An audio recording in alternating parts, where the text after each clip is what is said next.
박근혜 전 대통령 대선이 이제 34일 남은 가운데 대선 투표는 어떻게 참가를 할지가 궁금해서 여쭙겠습니다.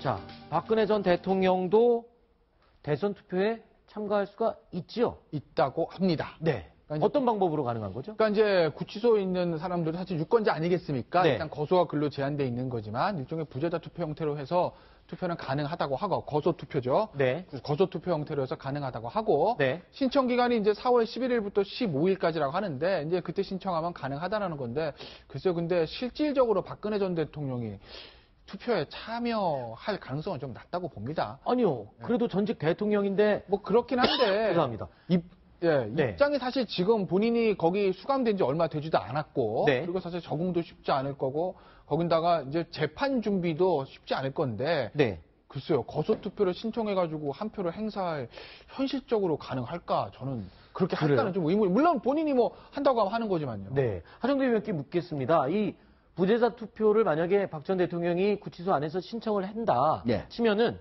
그 신청했는지 여부를 외부에서 알 수가 있나요? 예, 알 수 있겠죠. 왜냐하면 신청자 명단이 작성이 되니까 당연히 알 수 있을 것 같고요.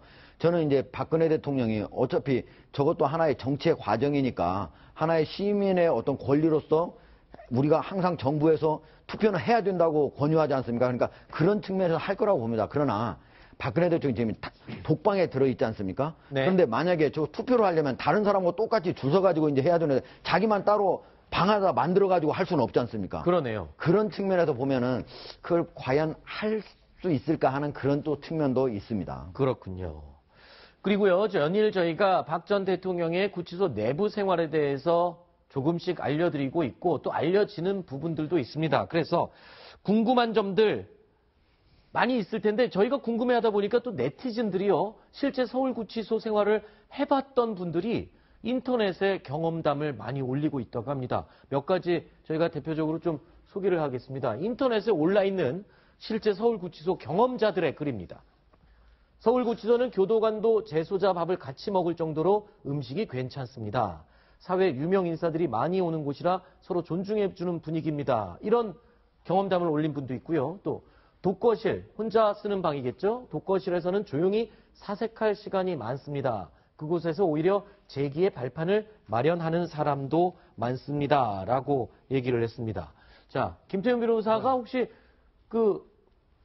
이 의뢰인들을 만나러 구치소에 좀 들어가 볼 것 같은데. 많이 가죠. 네. 실제로 수감자들과 교도관들이 같은 밥을 먹습니까?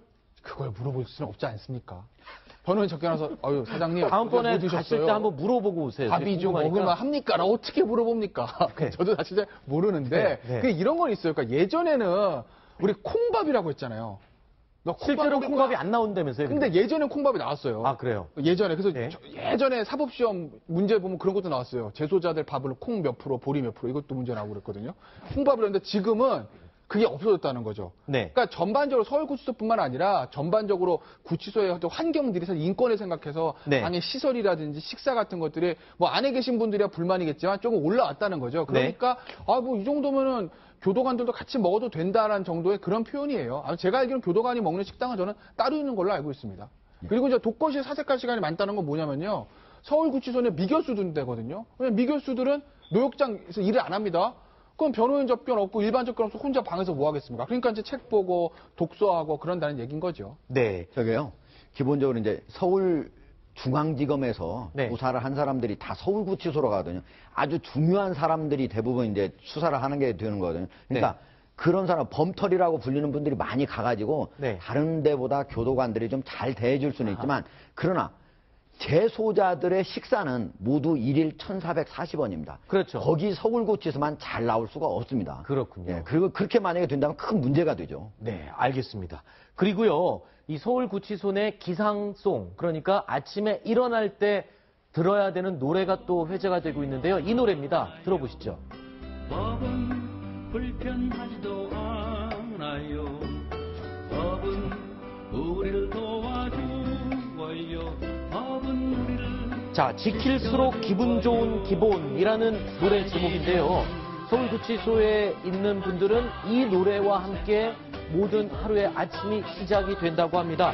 김태현 변호사, 그런데 이 유명한 노래가 구치소 말고 또 다른 데서도 들을 수 있다면서요? 검찰청에서 검사를 퇴근할 때 나온다고 합니다. 아, 그래요? 네. 저는 검사를 안 해봐서 모르겠는데 네. 예전에 검찰청 시봉할 때 이 노래가 나온지 제가 기억은 없어요. 그런데 나온다고 하죠. 네. 근데요, 저거 이제 김순환 검찰총장이라든가 네. 그 전에 법무장관, 김현웅 법무장관 있잖아요. 전화 걸면요, 네. 저 노래 나옵니다. 컬러링 서비스로 다 나오고 있습니다. 전화 컬러링 서비스에 김순환 검찰총장 예, 벨소리가 이걸로 돼 있다고요? 예, 예.